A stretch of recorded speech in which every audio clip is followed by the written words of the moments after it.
નમસ્કાર. ચાલો આજે આપણે સમયના બંધનોને તોડીને અખંડ જ્યોતિના નવેમ્બર 1960ના અંકમાં છુપાયેલા શાશ્વત જ્ઞાનના સાગરમાં ડૂબકી મારીએ. આ એ સમયના અમૂલ્ય વિચારોની એક સફર છે. અને આ જે માર્ગદર્શક જ્ઞાન છે એ આપણને મળ્યું છે યુગ ઋષિ પંડિત શ્રીરામ શર્મા આચાર્યજી પાસેથી.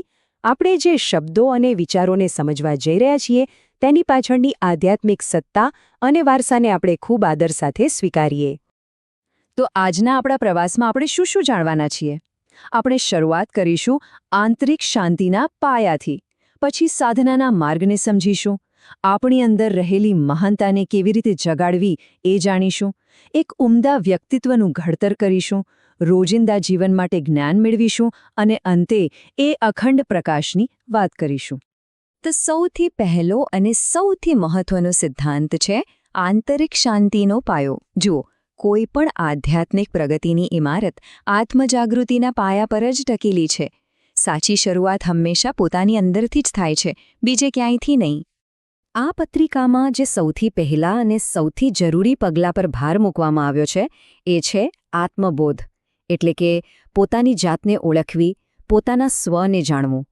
આ એક ખૂબ જ ગહન અને જીવન બદલી નાખનારી પ્રક્રિયા છે. અને જ્યારે આપણે પોતાની જાતને ઓળખીએ છીએ ત્યારે એનું અંતિમ પરિણામ શું હોય છે? સાચી, સ્થાયી શાંતિ. પણ એ શાંતિ ત્યારે જ મળે છે જ્યારે આપણે આત્મસુધારણા કરીએ, એટલે કે સતત પોતાના પર કામ કરીએ. સારું, તો આત્મસુધારણા કરવી છે, પણ કેવી રીતે? એના માટેના સાધનો કયા? એના માટે કેવું વાતાવરણ જોઈએ? ચાલો હવે આપણે આધ્યાત્મિક અભ્યાસ માટેના વ્યવહારુ સાધનો અને આદર્શ વાતાવરણ વિશે જાણીએ. અહીં ગાયત્રી સાધનાને આધ્યાત્મિક વિકાસ માટેનું મુખ્ય વાહન ગણવામાં આવ્યું છે. અને તેની શક્તિ વિશે શું કહેવાયું છે? એને સહસ્ર શક્તિઓ એટલે કે 1000 શક્તિઓ ધરાવતી પ્રથા કહી છે, જે આપણા આંતરિક જગતમાં ક્રાંતિ લાવી શકે છે. અને આવી ગહન સાધના માટે આદર્શ સ્થળ કયું? તો અહીં હિમાલયનું મહત્વ બતાવ્યું છે. પણ યાદ રાખજો, આ માત્ર એક ભૌગોલિક સ્થાન નથી. હિમાલય તો આધ્યાત્મિક ઊંચાઈ અને પરમ શુદ્ધતાનું જીવંત પ્રતીક છે. ચાલો હવે આપણે એક એવા શક્તિશાળી સંદેશ તરફ આગળ વધીએ જે આપણા દૃષ્ટિકોણને જ બદલી શકે છે. આ એક એવો વિચાર છે જે આપણી પોતાની ક્ષમતા વિશેની આપણી સમજને મૂળમાંથી બદલી નાખશે. જવાબ જાણતા પહેલા ચાલો એક ક્ષણમાં કે વિચારીએ, ખરેખર એક મનુષ્ય તરીકે આપણી અંતિમ સંભાવના, આપણી સાચી ક્ષમતા શું હોઈ શકે? અને જવાબ એટલો જ શક્તિશાળી છે. મહાનતા આપણો જન્મસિદ્ધ અધિકાર છે. આનો અર્થ એ છે કે મહાનતા કોઈ એવી વસ્તુ નથી જે બહારથી મેળવવાની છે. એ તો આપણી અંદર જ છે. આપણે ફક્ત તેને જગાડવાની છે, તેને સાકાર કરવાની છે. સારું, મહાનતા આપણો જન્મસિદ્ધ અધિકાર છે, એ તો સમજી લીધું. પણ આટલા ઊંચા આધ્યાત્મિક જ્ઞાનને આપણા ચરિત્રમાં અને રોજબરોજના જીવનમાં કેવી રીતે ઉતારવું? ચાલો હવે એ સમજીએ. અહીં ઉમદા ચરિત્ર બનાવવા માટે 3 મુખ્ય સૂત્રો આપ્યા છે. પહેલું, ક્યારેય અટકવું નહીં, પ્રગતિના માર્ગ પર સતત આગળ વધતા રહેવું.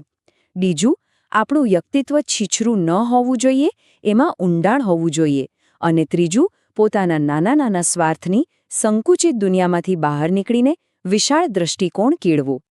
હવે આપણે એ જોઈએ કે આ આધ્યાત્મિક જ્ઞાન આપણા રોજિંદા જીવનમાં, આપણા સંબંધોમાં કેવી રીતે કામ આવે છે. કારણ કે સાચું જ્ઞાન તો એ જ કહેવાય જે આપણા આચરણમાં દેખાય, ખરું ને? આ પત્રિકામાં સંતુલિત જીવન માટે ખૂબ જ વ્યવહારુ સલાહ છે. દાંપત્ય જીવનમાં સુમેળ કેવી રીતે સાધવો, ભોગવિલાસ એટલે કે ચટોરાપન પર આત્મનિયંત્રણ કેવી રીતે રાખવું અને આપણા વર્તનમાં માનવતાના સાચા ગુણો કેવી રીતે પ્રગટ કરવા, એના પર ભાર મૂકવામાં આવ્યો છે. અને એ સમયમાં પણ એક ખૂબ જ પ્રગતિશીલ સામાજિક સંદેશ પર ધ્યાન આપવા જેવું છે. નારી કો અવિકસિત ન રખા જાય. આ એક વાક્ય જ સમાજના દરેક વર્ગના સમાન વિકાસ અને સન્માનના મહત્વ પર કેટલો મોટો ભાર મૂકે છે. તો આપણી આ યાત્રા હવે નિષ્કર્ષ તરફ આગળ વધી રહી છે. ચાલો હવે આપણે આ આધ્યાત્મિક માર્ગ પર ચાલવાના જે અંતિમ અને સુંદર ફળ છે તેના પર ધ્યાન કેન્દ્રિત કરીએ. આ એવો પ્રકાશ છે જે ક્યારેય ઓછો નથી થતો. તો સમર્પિત ગાયત્રી ઉપાસનાથી શું શું મળે છે? જુઓ, મનની અંદર ગજબની શાંતિ, વિચારોમાં એકદમ સ્પષ્ટતા, એક એવી આધ્યાત્મિક શક્તિ જે આપણને મજબૂત બનાવે છે, જીવન જીવવા માટે એક હેતુ મળે છે અને આપણો પ્રભાવ પણ આસપાસના લોકો પર સકારાત્મક પડે છે. તો ટૂંકમાં કહીએ તો આ પત્રિકાનો સાર એ જ છે કે અખંડ જ્યોતિનો જ્ઞાન આપણને દિવ્ય જીવન જીવવા માટેની એક સંપૂર્ણ રૂપરેખા આપે છે. આ એક એવી યાત્રા છે જે આપણી અંદરની શાંતિથી શરૂ થાય છે અને આખા વિશ્વના કલ્યાણ સુધી પહોંચે છે. અને આ આખી યાત્રા ગાયત્રીની શાશ્વત જ્યોતથી હંમેશા પ્રકાશિત રહે છે. આ સમજૂતીના અંતે એક પ્રશ્ન આપણે સૌએ પોતાની જાતને પૂછવાનો છે. આત્મસુધારણાના આ માર્ગ પર આજે લેવાયેલું માત્ર એક નાનું પગલું આપણી અંદર જન્મથી જ રહેલી એ મહાનતાને જગાડવાની શરૂઆત કેવી રીતે કરી શકે છે? આ પ્રશ્ન આપણને સૌને પોતાની આધ્યાત્મિક યાત્રા પર આગળ વધવા માટે પ્રેરણા આપે છે.